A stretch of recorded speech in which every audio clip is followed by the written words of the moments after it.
नमस्ते सर जी।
ठीक है, चैटिंग जो रूम है, जो चैटिंग बॉक्स है, उसमें चैट करेंगे केवल अगर किसी को जरूरत होगी। ठीक है ना? तो अभी अपने वीडियो जो है वो ऑफ कर लें, क्योंकि इसकी मैं साथ साथ इसको वो कर रहा हूँ, रिकॉर्डिंग कर रहा होता हूँ, तो उनकी फोटो भी इसमें आ जाती है। तो अभी आप क्या करें, एक waiting room height non video participant. ठीक है,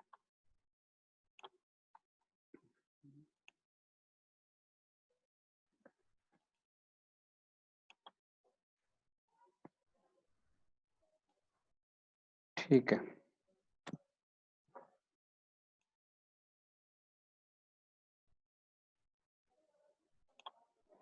ठीक है, तो सब सुन पा रहे हैं तो अपना चैट बॉक्स में आप टाइप कर सकते हैं।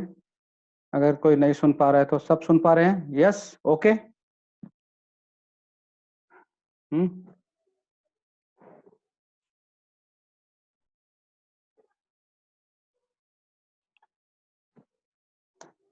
All are listening to me?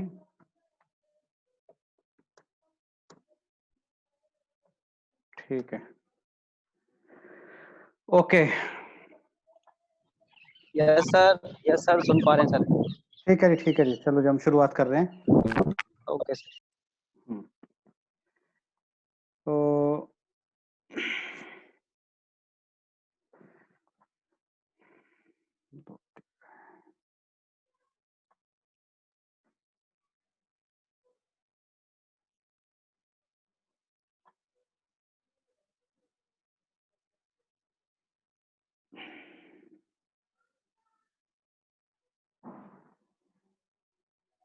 ठीक,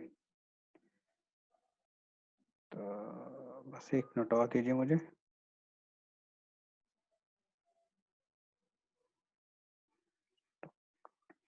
ठीक है, तो आज हम बढ़ रहे हैं आगे। ठीक है, तो सबसे पहले एक बार फिर रिपीट करते हैं कि हमने जो अपनी लास्ट क्लासेस हैं उसके अंदर हमने क्या क्या सीखा था। तो हाँ, हाँ अभी जरा अपनी आवाज आप पीछे जो, हेलो, पीछे से आवाज आ रही है, अपना जरा माइक म्यूट कर दीजिए। अपने माइक म्यूट कर दीजिए।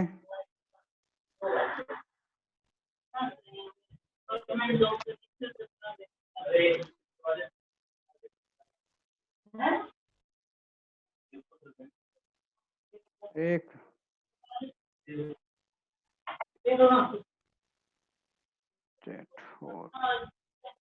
checking out think there is something wrong with the network. Okay. कोई बात नहीं, जिनका नेटवर्क नहीं लग रहा है ये मैं इसको ऑडियो रिकॉर्ड कर दूंगा। चेक योर फोन अंकिता, हम सबके पास आ रही है आवाज, बिल्कुल ठीक है। तो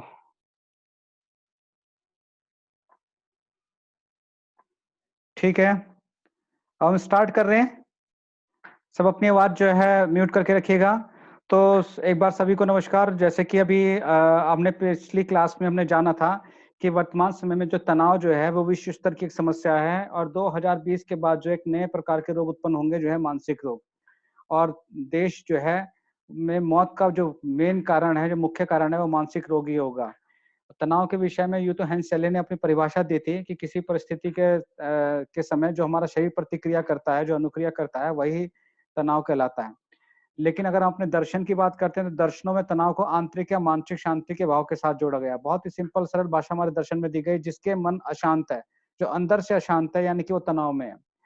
अब आगे बढ़ते हैं कि तनाव की 3 स्टेज हमने बतलाई थी। एक अलार्म स्टेज, यानी कि जो बिल्कुल स्टार्टिंग की स्टेज होती है, रेजिस्टेंट स्टेज होती है जब आप फाइट कर रहे होते हैं, और एक एग्जॉस्टेशन होती है जब आप थक जाते हैं। और हमने ये जाना था कि अच्छे परफॉर्मेंस के लिए एक स्तर का तनाव जीवन के अंदर बहुत जरूरी है। अब नए रिसर्च से ये सिद्ध हो चुका, क्योंकि अभी तक तनाव के विषय में ये माना जाता था कि तनाव जो है हमेशा नेगेटिव होता है, या नेगेटिव और पॉजिटिव 2 प्रकार का तनाव होता है। लेकिन अभी जो वर्तमान में रिसर्च निकल कर आई है, जो सामने डाटा आ रहा है, वो ये आ रहा है कि तनाव नेगेटिव और पॉजिटिव नहीं होता। नेगेटिव या पॉजिटिव हमारा नजरिया होता है, हमारा बिलीफ सिस्टम होता है, हमारी सोच होती है। इसीलिए नई रिसर्च ने ये सिद्ध कर डाला है कि मनुष्य तनाव से नहीं बल्कि अपनी ही सोच से बीमार हो रहे हैं। क्योंकि तनाव जब आदमी को उत्पन्न होता है, किसी भी स्थिति में तनाव में जब आता है मनुष्य, तो वह उसके उस समय क्या नजरिया होता है, शरीर उस हिसाब से प्रतिक्रिया करता है। और लास्ट में बता रहे हैं, ये आपका लास्ट पॉइंट है, तनाव जीवन का एक हिस्सा है। ये सभी एक बात को बिल्कुल मान लीजिए कि तनाव जीवन का एक हिस्सा है। किसी भी परिस्थिति में उत्पन्न, ध्यान देना, किसी परिस्थिति में उत्पन्न तनाव सकारात्मक हो गया नकारात्मक, या परिस्थिति पर नहीं बल्कि हमारे नजरिए पर निर्भर करता है।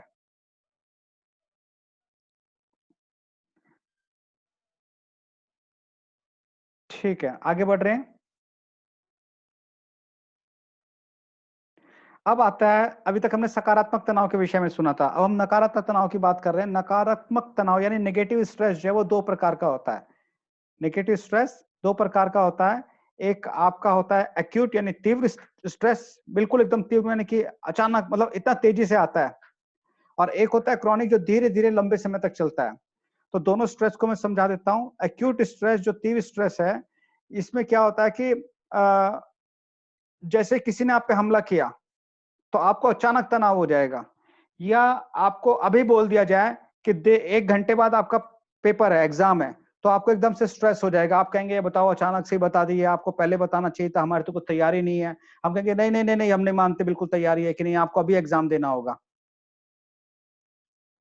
हम अगर ये कहने लग जाए तो आपको क्या होगा, एकदम तेजी से स्ट्रेस हो जाएगा। या आप मान लीजिए कॉलेज में आए हैं और आपको एकदम से अचानक फोन आ जाए कि आपके घर में, परिवार में या किसी खास संबंधी की मृत्यु हो गई, कोई डेथ हो गई है, तो भी एकदम से तनाव हो जाएगा, हार्ट बीट बढ़ जाएगी और हमारा शरीर जो है उसको कोप करने की कोशिश करेगा। दूसरा जो होता है वो क्रॉनिक स्ट्रेस होता है। क्रॉनिक स्ट्रेस यानी चिरकालिक, यानी लंबे समय तक। ये लंबे समय तक का जो स्ट्रेस होता है, इसमें जब किसी की कोई डेथ हो जाती है और हम बार बार जब उसे याद करते रहते हैं, तब भी ये तनाव उत्पन्न होता है। लंबे समय तक हम सब उसे याद ही करने में लगे हुए हैं, या कोई हमारे साथ कोई घटना घट गई है, या मुझे बिजनेस में कोई हानि हो गई है, या मेरी किसी ने ऐसी इंसल्ट कर दिया कि वो मेरे मस्तिष्क में बैठ चुकी है कि भाई इस व्यक्ति ने मेरी बहुत बेइज्जती करी थी, वो बार बार उसी बात को लेके बैठा हुआ है। तो ये लंबे समय का तनाव होता है। तो कल भी जैसे हमने बताया था, एक्यूट स्ट्रेस में क्या होता है, एड्रेनल हार्मोन निकलता है, और क्रोनिक स्ट्रेस के अंदर जो है कोर्टिसोल हार्मोन रिलीज होता है। दोनों ही काम के हैं, दोनों ही। ये नकारात्मक जब हो जाते हैं जब हमारी सोच नकारात्मक हो जाती है, भाई कैसे होगा, क्या होगा, मेरे साथ ही ऐसा क्यों हो रहा है, ऐसी जब मान्यताएं लेने लग जाते हैं, दूसरों के साथ में तुलना करना शुरू कर देते हैं कि उसका जीवन तो बहुत अच्छा है, मेरे जीवन में तो कुछ भी नहीं है, मेरा तो नसीब ही खराब था, मेरे माता पिता ने कुछ नहीं किया, मेरे समाज ने मेरे लिए कुछ नहीं किया है, सब लोग एक दूसरे का शोषण करते हैं, मेरा भी शोषण हो रहा है। जब इस प्रकार की मान्यताएं अपने दिमाग के अंदर हम बैठा लेते हैं, विचार ऐसे बैठा लेते हैं, तो ये तनाव जो है नकारात्मक बन जाता है। अब आगे बढ़ते हैं। तो तनाव के लक्षण जानते हैं कि जब किसी व्यक्ति को तनाव होता है तो सबसे खास बात क्या होती है, उसको नींद आना कम हो जाती है, उसका ब्लड प्रेशर बढ़ जाएगा या कम हो जाएगा, व्यक्ति थका हुआ महसूस करता है, उसके अंदर ऊर्जा की कमी हो जाती है, खाना वो ठीक से उसको पचता नहीं है, ना उसे भूख लगती है, ना वो ठीक से खाना खाता है। कई बार तनाव में ऐसा भी होता है वो खाना ज्यादा भी खाता है। ऐसी भी रिसर्च निकल कर आई है कि तनाव के समय में व्यक्ति जो है ज्यादा भी खाना खाता है और शॉपिंग ज्यादा करता है। सबसे खास बात ये है, आजकल लोग शॉपिंग इसलिए भी ज्यादा करते हैं क्योंकि उनको मेंटल स्ट्रेस इतना ज्यादा है कि उन्हें समझ ही नहीं आता क्या करना है क्या नहीं करना है। तो वो क्या करते हैं, उस तनाव को दूर करने के लिए वो मॉल में निकल जाते हैं, पीवीआर में चले जाते हैं, वहां मूवीज देखेंगे, खर्चा करेंगे। बाद में आके पता चलेगा ओहो इतने सारे पैसे खर्च हो गए, उनको फिर तनाव हो जाएगा। तो ये भी एक तरह का जाल है मकड़ी का। खाना आपका स्वास्थ्य खराब, जब आपका सेहत जो है कोई खराब रहती है, कोई बीमारी रहती है, तब भी तनाव रहता है। या तनाव के समय सेहत खराब हो जाती है, एक दूसरे के पूरक हैं। दिल का तेजी से धड़कना, हार्ट बीट तेज हो जाती है, सिर दर्द हो जाता है, इम्यून सिस्टम, आपकी प्रतिरोधक क्षमता कम हो जाती है। जिनको तनाव ज्यादा रहता है उनको सर्दी खांसी जुकाम भी बहुत जल्दी हो जाती है। अभी आप देख रहे हैं कोरोना का संकट चल रहा है, तो ऐसे टाइम पे सरकार भी कह रही है कि तनाव मत लें, स्ट्रेस मत लें, सब धीरे धीरे ठीक हो जाएगा, क्योंकि उससे हमारा प्रतिरोधक क्षमता जो है कमजोर हो जाती है। आत्महत्या के विचार आने लग जाते हैं। जब आदमी को तनाव होता है तो आदमी को लगता है कि मेरा जीवन तो बेकार है, मैं किसी काम का नहीं हूँ, क्योंकि वो अपने आप को तुलना करने लग जाता है, उसको लगता है कि उसके जीवन का कोई अर्थ ही नहीं है, तो आत्महत्या के उसके मन के अंदर विचार आने लग जाते हैं।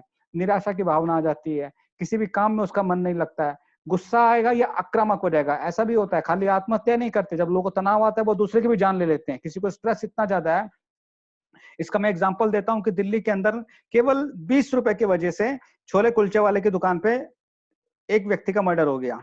एक व्यक्ति गाड़ी में आया, पता नहीं कहां से लड़के आया होगा, किस बात से आया होगा, तो वो उसने छोले कुलचे वहां से खाए, उसने पैसे दिए, पता चला कि उस कुलचे पे उसने रेट बढ़ा दिए 20 रुपए। तो उसने कहा कि तेरी इतनी हिम्मत कैसे हुई, तूने क्यों बढ़ा दिया, तुझे पहले बताना चाहिए था। वो कह रहा है तुम्हें पहले पूछना चाहिए था। इसी बात में वाद विवाद इतना बढ़ गया, गुस्सा इतना ज्यादा हो गया कि वो जो बर्तन था, उसने बर्तन ही जिसपे खुल चुल तवा जो होता है वो फेंक के मार दिया था, और उस व्यक्ति के सामने मौत हो गई थी। तो कई बार क्या होता है कि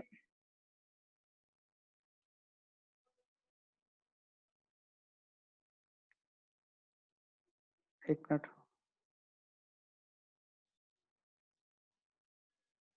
तो कई बार क्या होता है, तो कई बार क्या होता है कि तनाव जो है उसके व्यवहार के अंदर आदमी को दिखने लग जाता है। तो अगर हम समझदार हैं और हमें ये लक्षण पता है, तो हम समय से पहले ही समझ सकते हैं, इससे पहले कोई दुर्घटना हो हम समझ सकते हैं कि अब इसको यहाँ पे तनाव है और इससे हमें किस तरह से डील करना है। अगर ये सूझबूझ हो जाती है हमारे अंदर, तो हम जो तनाव के कारण जो विपरीत परिस्थितियां आती हैं, जो दुख भरी परिस्थितियां आती हैं, उन परिस्थितियों को हम टाल सकते हैं। अब है तनाव के मुख्य कारण। तनाव का मुख्य कारण क्या हो सकता है? व्यक्ति का करियर में ग्रोथ ना होना। वो कहेगा कि भाई मेरे तो करियर ही समझ नहीं आ रहा, जो कोर्स मैंने किया था उसमें मुझे नौकरी नहीं मिल रही, ना मैं व्यापार कर पा रहा हूँ, उतना पैसा भी नहीं है मेरे पास में। ये तनाव का कारण हो सकता है। तनाव का और क्या कारण हो सकता है? किसी को व्यापार में हानि हो जाना। अभी आजकल लॉकडाउन है, अर्थव्यवस्था बिल्कुल गिरती जा रही है, कई दिनों से दुकानें बंद हैं, मॉल्स बंद हैं, बड़े बड़े शोरूम बंद हैं। तो ऐसे में तनाव होना लाजमी है। कोई नौकरी से, किसी को ये चिंता है कि मैं नौकरी से बाहर हो जाऊंगा, तब तनाव हो सकता है। इसके ऑफिस में कोई कार्यभार जिम्मेदारी, अगर किसी को काम ज्यादा दे दिया तो उसको भी तनाव हो जाता है ऐसी स्थिति में। वैवाहिक प्रेम व पारिवारिक संबंधों में दरार आना, किसी के जो रिलेशनशिप है उसमें भी कोई अगर कोई झगड़ा चल रहा है, कोई वाद विवाद चल रहा है, तो वहां से उसको तनाव आ सकता है। ये तनाव के मुख्य कारण है। वजन तेजी से बढ़ना है घटना, लोगों का वजन बढ़ जाता है तब भी तनाव हो जाएगा, कम हो जाएगा तो भी उसको तनाव हो जाएगा। आर्थिक परेशानी, इसको मैंने बोल्ड कर रखा है, देखो। अभी लोगों का ये मानना है कि जो आर्थिक समस्या है, यानी कि पैसे की जो समस्या है, वो तनाव का सबसे बड़ा कारण है। लेकिन ये सत्य नहीं है। अगर ये सत्य होता तो जिनके पास बहुत पैसा है वो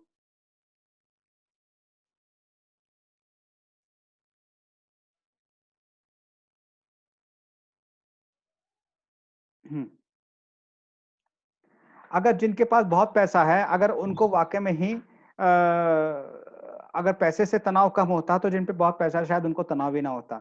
तो तनाव का कई कारण है, जैसे अत्यधिक खर्चे। खर्चे, हमारी सैलरी जितनी है उससे ज्यादा हमने खर्चे कर डाल दिए, या हमारी जितनी इनकम है उससे ज्यादा हमने खर्चे कर दिए। तो हमने हमने उस समय तो सामान परचेज कर लिया किस्तों पर, बाद में किस्त चुकाना मुश्किल हो गई तो उसकी भी टेंशन हो सकती है। आपको कॉल्स आनी शुरू हो जाएंगे कि भाई ये पैसा कब दे रहे हो, नहीं तो बदतमीजी से आपके साथ में व्यवहार करेंगे। तब भी आप स्ट्रेस में आ जाओगे कि यार मैं तो गलती करी, सामान आप वापस दे नहीं सकते और आपको किस्तें आपको देनी पड़ेंगी, उतनी आपकी कमाई नहीं है, तो उससे आपको स्ट्रेस हो जाएगा। पुरानी या कोई गंभीर बीमारी लगी हुई है, किसी कोई लंबे समय से बीमार चल रहा है, तो भी तनाव में आ सकता है कि मेरा तो कभी रोग ठीक ही नहीं होगा, मेरी पूरी जिंदगी ऐसे कैसे निकलेगी, तो भी स्ट्रेस में आ जाता है। इसके अलावा मादक पदार्थों का अत्यधिक सेवन, कुछ लोग ड्रिंक ज्यादा करते हैं, स्मोकिंग ज्यादा करते हैं, उससे भी स्ट्रेस होता है। ये दोनों है। स्ट्रेस दूर करने के भी लोग बाग कई बार ड्रिंक लेते हैं, कई बार ड्रिंक करने के कारण भी तनाव उत्पन्न हो जाता है।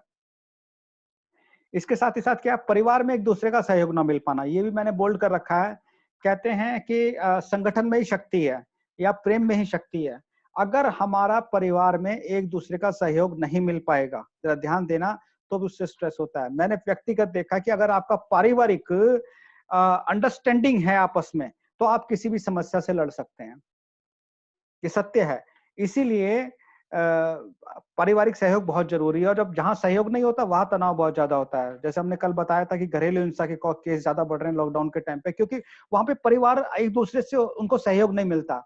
मम्मी पापा बच्चों को पसंद नहीं करते, बच्चे मम्मी पापा को पसंद नहीं करते, पति पत्नी को पसंद नहीं करता, पत्नी पति को पसंद नहीं करते, सास बहू को पसंद नहीं करती, बहू सास को पसंद नहीं करती। अंदर ही अंदर एक प्रकार का तनाव का माहौल वो उत्पन्न हो रखा है। तो क्योंकि हम समाधान बाद में बताएंगे, पहले आप इन कारणों को आप समझ लीजिए। इसके अलावा सामाजिक व राजनीतिक कारण भी हो सकते हैं। ठीक है, अब जैसे आजकल आप देख रहे हो कि गलती किसी की और भुगत कोई और रहा है। इन्फेक्शन किसी को था और उसने 10 जगह और इन्फेक्शन फैला दिया, तो ऐसे टाइम पे भी तनाव ज्यादा होना लाजमी है, क्योंकि व्यक्ति को लगता है कि मेरी तो कोई गलती नहीं थी, तो मुझे इतने दिन क्वारंटाइन क्यों रहना पड़ रहा है, मेरी तो कोई गलती नहीं, तो मुझे अपना बिजनेस क्यों बंद करना पड़ रहा है, मेरी तो कोई गलती नहीं थी, मैं इतने दिन नौकरी से, मेरी सैलरी क्यों कटेगी। तो यहाँ पर क्या है कि किसी की गलती का कोई और भुगत रहा है, ये भी एक कारण है। तो सामाजिक और राजनीतिक कारण भी हो सकते हैं कि सरकार ने ऐसे निर्णय क्यों नहीं लिए, सरकार को ऐसे लेने चाहिए थे, ऐसे विचार रखने से भी हमको तनाव उत्पन्न हो जाता है। या समाज में कहीं लूटपाट हो गई, कोई डकैती हो गई है, तब भी आपको लगेगा कि हाँ भाई अब आप सिक्योर महसूस नहीं करोगे। तो सामाजिक और राजनीतिक कारण भी तनाव के हो सकते हैं। इसके अलावा क्या, एक नया तरीका का जो है तनाव का एक कारण निकल के आ रहा है, वो है एडिक्शन। एडिक्शन किस चीज का है? फेसबुक का है। फेसबुक पे इतने लाइक क्यों नहीं मिले, मेरे को उसने फेसबुक पे कमेंट्स ये कर दिया। आजकल मैं ये भी देख रहा हूँ, कुछ लोगों का कोई काम ही नहीं है, वो फेसबुक पे इतने एक्टिव रहते हैं, आप जरा सी कोई पोस्ट डालो, तुरंत आपकी पोस्ट पे कोई नेगेटिव कमेंट डाल देंगे, फिर उस पर एक नोटिफिकेशन की टोन आएगी, आप देखोगे अच्छा उसने लिखा है, फिर आप भी डाल दोगे, तो कुल देखते देखते पूरी एक लड़ी लग जाएगी और सब उसके अंदर जो है उसमें फंस जाएंगे। सब अपना एक कीमती समय जो है, वो कीमती समय इसी काम में हमारा बेकार चला जाएगा, वो फेसबुक पे कमेंट देने में।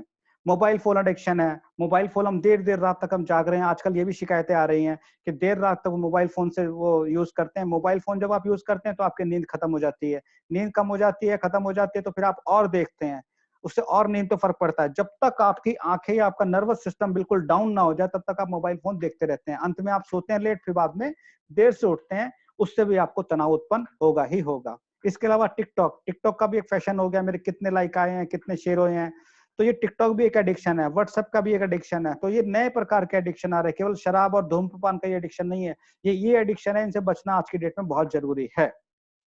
ये स्ट्रेस का एक बहुत बड़ा कारण है। मैंने भी कल एक फेसबुक पे जैसे एक पोस्ट किया कि टिकटॉक भी अपने आप में एक मानसिक वायरस है, जो तेजी से फैलता जा रहा है, जो लोगों को रोगी बना रहा है। इसलिए समाज को और सरकार को कुछ ना कुछ इस पे कठोर कदम उठाने चाहिए। अब जो तनाव के जो सोर्स थे, यानी जो कारण थे, उसको हमने सिंपल तरीके से प्रेजेंट करने की कोशिश करी है। आप इसको देख सकते हैं। मैं अगर इसको सरल भाषा में समझाऊं, तो तनाव या तो व्यक्तिगत रूप से होगा आपको, यानी कि आपकी अपनी ही आदतें उस तनाव का कारण है, आपका अपना ही स्वास्थ्य उस तनाव का कारण है, नंबर 1। नंबर 2 क्या है? आप तो बिल्कुल ठीक है, आपकी सोच भी ठीक है, लेकिन परिवार से आपको तनाव है। हो सकता है परिवार में कोई बीमार रहता हो सकता है परिवार वाले आपको पैसे से सपोर्ट ना करते हो सकता है जो करियर आप जो चाहते हैं, जिस चीज में आप फ्यूचर बनाना चाहते हैं, परिवार वाले वहां वो आपको सपोर्ट ना कर रहे हो। तो ये भी एक कारण हो सकता है परिवार का, पारिवारिक कारण भी हो सकते हैं, या परिवार में कोई जमीनी विवाद, जमीन को कोई विवाद चल रहा है लेके, कोई भी ऐसी चीज जहां जो परिवार से उत्पन्न हो रही है, तो वहां भी तनाव उत्पन्न हो सकता है।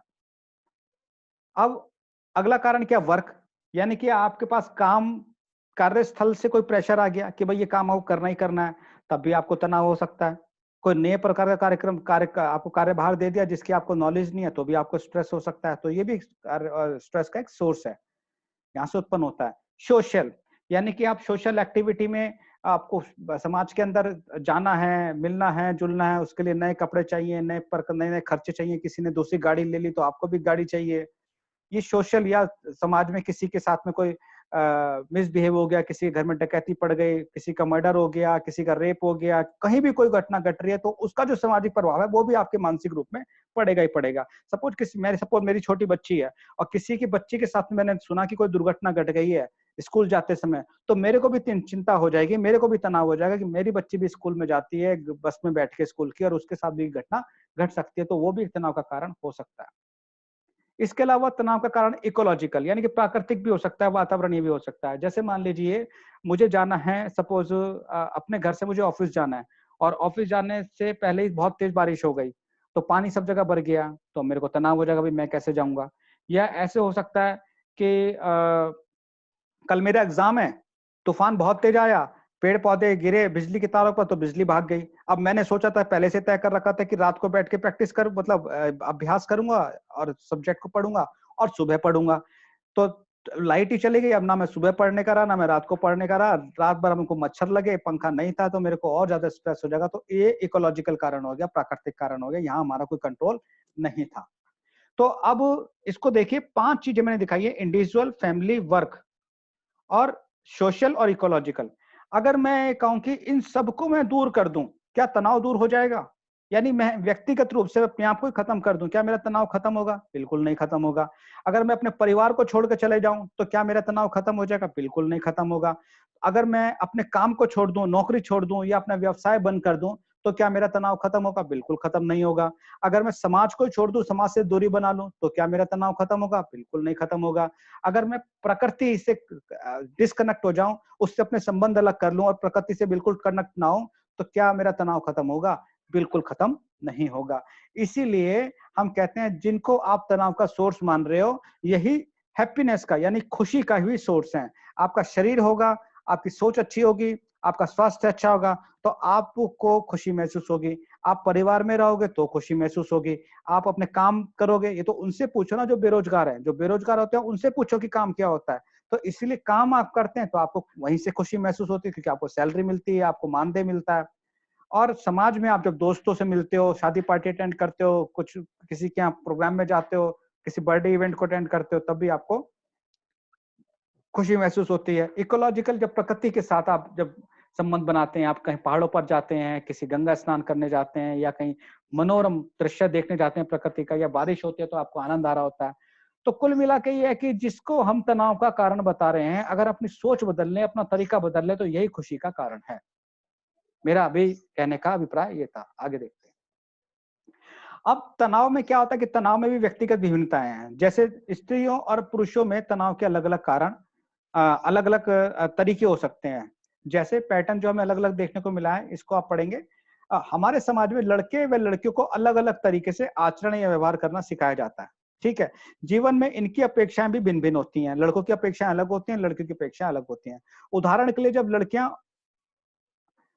जब लड़कियां और लड़के विक्षुब्ध हो जाते हैं तो वे एक ही तरह से प्रतिक्रिया नहीं करते। यानी लड़के और लड़कियां जब तनाव में होते हैं तो अलग अलग तरीके से प्रतिक्रिया करते हैं। लड़कियां प्राय रोने लग जाती हैं, जबकि लड़के किसी वस्तु को फेंक या मारकर या अथवा वहां से भाग जाते हैं। यानी कि जब लड़कियों को तनाव होता है तो अपने आप के अवसाद की स्थिति में आती हैं और डिप्रेशन की स्थिति में आती हैं। एक अकेली चले जाएंगी, एकांत में बैठेंगी या ज्यादा काम करेंगी, गुस्से में आके काम करेंगे। उधर अगर हम लड़कों की बात करते हैं तो लड़के काम करना बंद कर देंगे, सामान को फेंकना शुरू कर देंगे, झगड़े करना शुरू कर देंगे या घर से बाहर निकल जाएंगे। तो अलग अलग दोनों की जो प्रतिक्रिया है वो अलग अलग है। तो पुरुषों की तुलना में महिलाओं का तनाव का प्रभाव, अब ये मैंने बताया था, अवसाद व थकान के रूप में देखा जाता है, जबकि पुरुषों में ये high blood pressure, high heart की प्रॉब्लम, मधुमेह के रूप में देखा जा सकता है। अब यहाँ पर मैं आपको आगे बता रहा हूँ कि तनाव में हमारी पर्सनैलिटी का बहुत बड़ा रोल है। तो पर्सनैलिटी टाइप ए और टाइप बी दोनों का अलग अलग तरीके से तनाव को देखते हैं। तो type A type B personality अत्यधिक रूप से ये टाइप ए पर्सनैलिटी वो होती है जो लीडरशिप जिनके अंदर क्वालिटी होती है, काम के हमेशा तैयार रहते हैं, जो सक्सेस को सब कुछ मान के चलते हैं, मानते हैं समय पे काम पूरा ही होना चाहिए, जो अपने मतलब ये पूरा पढ़ लेंगे अपना समय से बैठ के आराम से। और टाइप बी पर्सनैलिटी ये थोड़ा रिलैक्स लोग होते हैं। ऐसी टाइप ए और टाइप बी सिटी भी होती हैं। जिस सिटी के अंदर भागम भाग ज्यादा है वो टाइप ए सिटी कहलाती है, जो रिलैक्स सिटी है वो टाइप बी सिटी कहलाती है। अब तो फिर करा क्या जाए? करा ये जाए कि जो पर्सनैलिटी जो और जो लाइफ है ये शुड बी बैलेंस, ये बैलेंस होनी चाहिए। ऐसे ही जो देखिए अब मैंने यहाँ पे कुछ मार्क दिए हैं सिंबल, जैसे धन्वंतरी का चिन्ह है, तो इस पे भी आप देखना ये दोनों पंख बराबर हैं, कोई पंख ऐसा नहीं कि एक बड़ा कर दिया एक छोटा कर दिया, दोनों पंख बड़ा है और बीच में ये एक इसका पार्टीशन है। ऐसे ये यिंग यांग को देखना, ये भी दोनों के दोनों पक्ष बराबर हैं। ऐसे ही आप सिख का जो ये देखना, ये भी बराबर है। ऐसे त्रिशूल को आप देखना, लेफ्ट साइड राइट साइड बीच में सेंटर है। और जो माथे पे 3 जो वो लगाते हैं तिलक टाइप जो लगाते हैं, तो आप इसको भी देख सकते हैं 3, तो 3 क्राइस्ट को भी देख सकते हैं।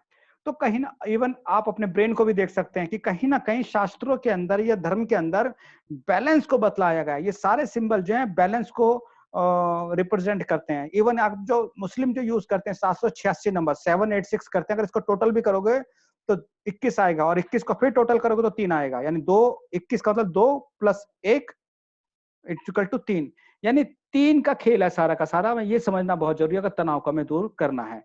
और पर्सनालिटी को मैं बताऊं, आपकी इनर पर्सनालिटी और आउटर पर्सनालिटी, इन दोनों को हमको बैलेंस रखना बहुत जरूरी है। इसका मतलब ये भी नहीं कि अगर तनाव कम करना है तो आप काम ही करना कम कर दीजिए, आप बिना बात के जिम्मेदारी मत लीजिए, ऐसा नहीं है। आपको काम भी करना है, आपको आराम भी करना है, आपको प्रेशर में भी रहना है और आपको एंजॉय भी करना है, जो मैंने कल पिछले अपने जो क्लास है उसमें जो बताया था।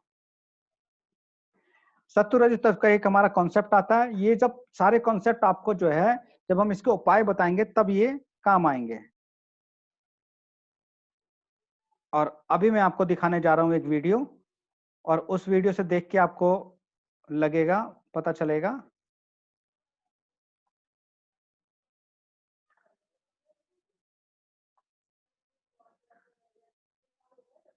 अब एक मैं वीडियो आपको दिखाने जा रहा हूं, इस वीडियो को आप देखिएगा कि किस प्रकार से परिस्थिति होती है और परिस्थिति में हमको समझना पड़ता है। पहले इसको देखिएगा, तब इसमें सवाल जवाब करेंगे।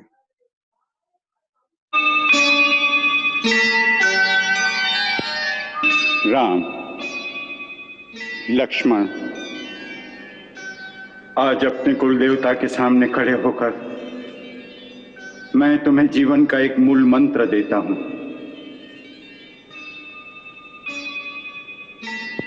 राम, जीवन में शुक्ल पक्ष और कृष्ण पक्ष दोनों का आना अनिवार्य है। शुक्ल पक्ष की चांदनी सर्वदा नहीं रह सकती, उसी प्रकार कृष्ण पक्ष का अंधेरा सदा नहीं रह सकता। काल का धर्म है बदलना, दिन को रात में और रात को दिन में बदलना। यही काल की गति है। यही सोचकर मनुष्य को कृष्ण पक्ष से अंधेरे से घबराकर हताश नहीं होना चाहिए। सुख के पश्चात दुख तो आते ही हैं, परंतु इस दुख के अंधेरे में मानव को अपने धर्म के प्रकाश से रास्ता बनाना चाहिए। इसी को पुरुषार्थ कहते हैं। निराशा की धरती पर आशा के बीज बोने चाहिए। यही बीजारोपण भविष्य में फल देता है। यही मानव कर्तव्य है और यही मानव आदर्श। सत्य कहा महाराज जनक ने कि यही मानव कर्तव्य है और यही मानव आदर्श। जीवन में कृष्ण पक्ष आने पर उसके अंधकार में किस प्रकार धर्म का सीधा मार्ग निर्माण करना चाहिए, यही आदर्श अब आपको स्थापित करना है। महाराज राम, आज सारा मानव समाज आपकी ओर देख रहा है, इसलिए आदर्श के नए नए कीर्तिमान स्थापित करने का उत्तरदायित्व अब आप पर है। निष्क्रियता त्याग कर अब आपको क्रियात्मक कर्म के पथ पर चलना है। इस वैराग्य की बेला में महाराज जनक ने जो कर्म का उपदेश दिया है वो बड़ा गूढ़ तत्व है। वैराग्य की यह परिभाषा विदयराज जनक जैसा परम ज्ञानी ही कर सकता है, जिससे राग भी न छूटे और उसका बंधन भी न हो। यह परम ज्ञान है। राम, इसका मनन करो। सब ज्ञान और दर्शन की बड़ी बड़ी बातें कर रहे हैं, इधर गुरुदेव, उधर महाराज जनक, परंतु भैया की आंतरिक दशा पर किसी का ध्यान नहीं जाता। यह समय ज्ञान और दर्शन का नहीं, संवेदना का है। परंतु कोरी संवेदना से क्या होगा जब तक उसके साथ मार्गदर्शन न हो। दिशाहीन संवेदना से कर्म पथ तो नहीं बनते। कर्म पथ कौन बनाता है आर्य सुमंत्र? ये सब तर्क की बातें हैं। पथ तो होनी के हाथ में है। जैसे सहसा एक भूकंप आ जाने से सारे मार्ग और पथ धरती में समा जाते हैं, उस समय दर्शन और ज्ञान का क्या लाभ? तभी तो लाभ है जब भूचाल में सारे रास्ते और मार्ग मिट जाते हैं, तो फिर से नए मार्ग और पथ बनाने होते हैं। जो उस भूचाल से बच जाते हैं, उन्हें जीवन की नई आशा का प्रकाश देना होता है। उस समय धर्म और ज्ञान ही नया कर्म पथ बनाता है। नहीं यार सुमंत्र, नहीं। जब होनी का भूचाल आता है तो ज्ञान और धर्म सब रखा रह जाता है। हाँ, यदि मनुष्य होनी को जान ले तो क्या कर लेगा? क्या वो होनी को बदल देगा? लक्ष्मण, होनी को कोई नहीं बदल सकता। सबको होनी के आगे अपना मस्तक झुकाना पड़ता है। ठीक है, मैं भी यही कहता हूं कि होनी के आगे चुपचाप सर झुका देना चाहिए। और सर झुकाकर सारा जीवन वहीं बैठे रहना चाहिए। भूचाल के पश्चात मनुष्य किसी दिशा में, किसी रास्ते पर तो चलेगा। यहीं पर उसे शास्त्र और दर्शन की आवश्यकता पड़ती है, जो उसे ये बताए कि इस अवस्था में उसका धर्म क्या है और उसका रास्ता किधर है। परंतु वह रास्ता सोचने की सुध किसमें होगी? होने की चोट इतनी अकस्मात और कठोर होती है कि मनुष्य का होश स्थिर नहीं रहता। या तो वो जड़वत हो जाता है या पागल। तभी तो गुरु की आवश्यकता है, क्योंकि गुरु न तो बेहोश होता है न पागल होता है। गुरु का ज्ञान हर अवस्था में स्थिर रहता है। यदि गुरु को इतना ही ज्ञान होता है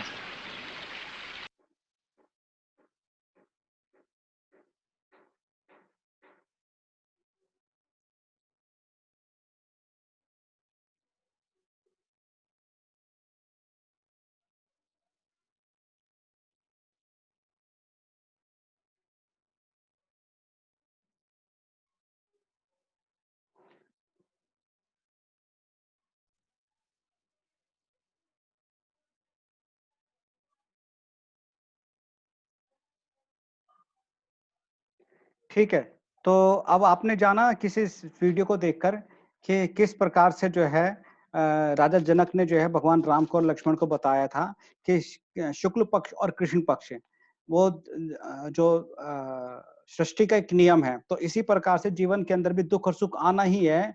आज दुख आएगा तो कल सुख भी आएगा। और साथ ही साथ क्या है कि इसमें जब दुख का समय चल रहा होता है, निराशा का जो समय चल रहा होता है, उस समय जो है हमें आशा के बीज बोने चाहिए, आशा के बीज रोपित करने चाहिए।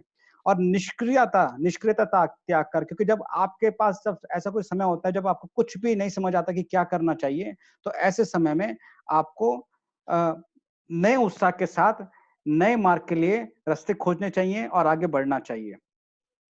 और साथ ही साथ यही बताया कि जब कोई होनी होती है तो ऐसा नहीं कि आप बिल्कुल निष्क्रिय होकर बैठ जाएं, आपको आगे बढ़ना है। और यहाँ पर क्या होता है, यहाँ पर योग, अध्यात्म और एक गुरु वो आपकी मदद करता है, क्योंकि गुरु के अंदर ही वो सूझबूझ होती है कि जो किसी प्रकार के तूफान के अंदर अपना बैलेंस बनाए रख सकता है, या उसके अंदर वो एबिलिटी होती है। जैसे कि आपको मैं दिखा देता हूँ कि यहाँ पर जो सत्व स्तंभ की जो बात कही गई है, वो सत्व स्तंभ की बात में गुरु पे ही वो शक्ति होती है, क्योंकि उसका साधना का स्तर उस प्रकार से होता है कि किसी प्रकार के तूफान के अंदर वो विचलित नहीं होते हैं। तो आज आपने जाना तनाव के बारे में। तो तनाव बेसिकली क्या है, तनाव को मैनेज करने के लिए योग, अध्यात्म प्राचीन काल से ही बतलाया जा रहा है। और गुरु का उसमें बहुत बड़ा रोल है। हालांकि समय बदलता जा रहा है, हम लोग काउंसलर के पास जाते हैं, लेकिन काउंसलर भी एक प्रकार का गुरु ही है जो बताता है कि आप ऐसे कर सकते हैं और ऐसे कर सकते हैं। तो अब आपका जो है इसमें ये रह गया है आपका तनाव के संबंध में जो उपाय हैं। उपाय अब आपको बाद में बताए जाएंगे नेक्स्ट क्लास में। पहले हम और विषय पढ़ेंगे, ताकि जब उपाय की बात करेंगे तो हम सभी चीजों को एक साथ लेकर चलेंगे कि भाई नेचुरोपैथी में क्या उपाय बतलाए गए हैं, उपनिषद में क्या उपाय बतलाए गए हैं, गीता में क्या उपाय बतलाए गए हैं, योग में क्या उपाय हैं।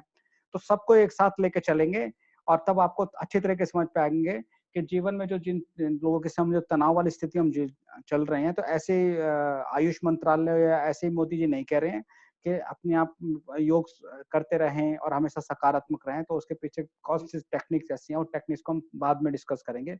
हम पहले उन जो संबंधित विषय हैं थोड़ा सा ज्ञान उनके विषय में प्राप्त करेंगे। किसी का कोई क्वेश्चन है तो वो चैट बॉक्स में आप उसको टाइप कर सकता है। कोई क्वेश्चन है टाइप कर दीजिए।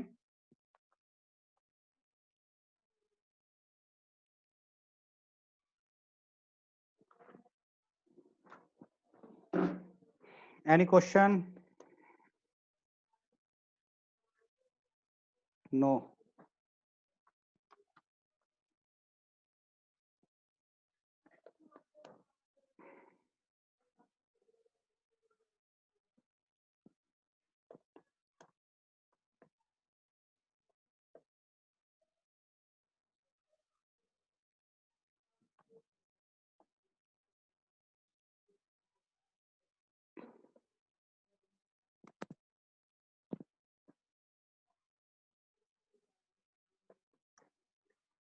Any question?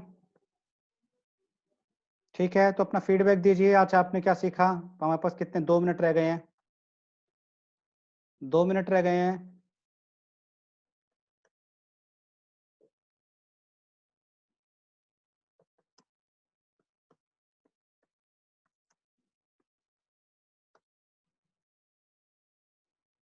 सर, हम अपनी सोच को बदलकर तो हम स्ट्रेस कम कर सकते हैं, पर फैमिली के स्ट्रेस को कैसे दूर करें?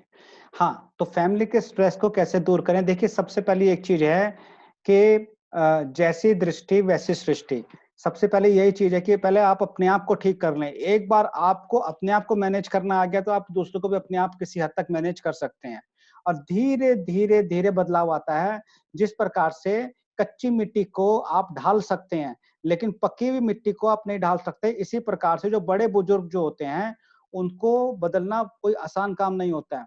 आपको, हम बच्चों को तो बदल सकते हैं, लेकिन हम बड़े बुजुर्ग, जितना बुजुर्ग होता चला जाएगा उतना ही उसको बदलना मुश्किल हो जाएगा। और एक दिन में अगर कोई बदला जाता तो बात ही क्या होती है। उस बदलने के लिए पूरी उसको ट्रेनिंग लेनी पड़ती है, पूरा उसको एक प्रोसेस को समझना पड़ता है, जीवन को समझना पड़ता है। अभी तो यही नहीं पता कि हम जी क्यों रहे हैं। जब आदमी को यही नहीं पता कि हम जी क्यों रहे हैं, तो वो कहां से अपनी सोच बदल लेगा। तो हमको यही है कि उस पोजीशन में बहुत ज्यादा प्रेशर नहीं, पोलाइटली। यहाँ पे कृष्ण जी की कूटनीति काम आती है। जब कृष्ण जी की कूटनीति समझने लग जाएंगे आप, तो समझ में आएगा कि हाँ भाई, धीरे धीरे धीरे चीजों को आपको मैनेज करना आ जाएगा। सबसे पहले अपने आप को बदलना है।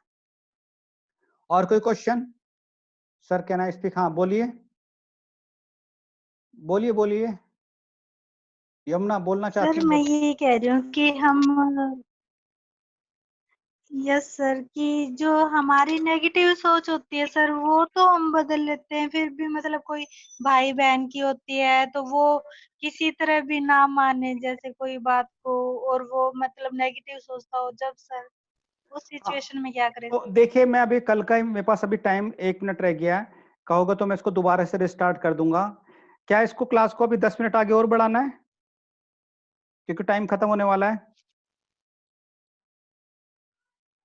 बढ़ा लो सर, बढ़ा लो सर। चलो, इसको अभी खत्म हो जाएगा, एक बार फिर 10 मिनट के लिए बढ़ाते हैं। मैं कल का एक उदाहरण बताऊंगा कि मेरे अपने घर का ही है।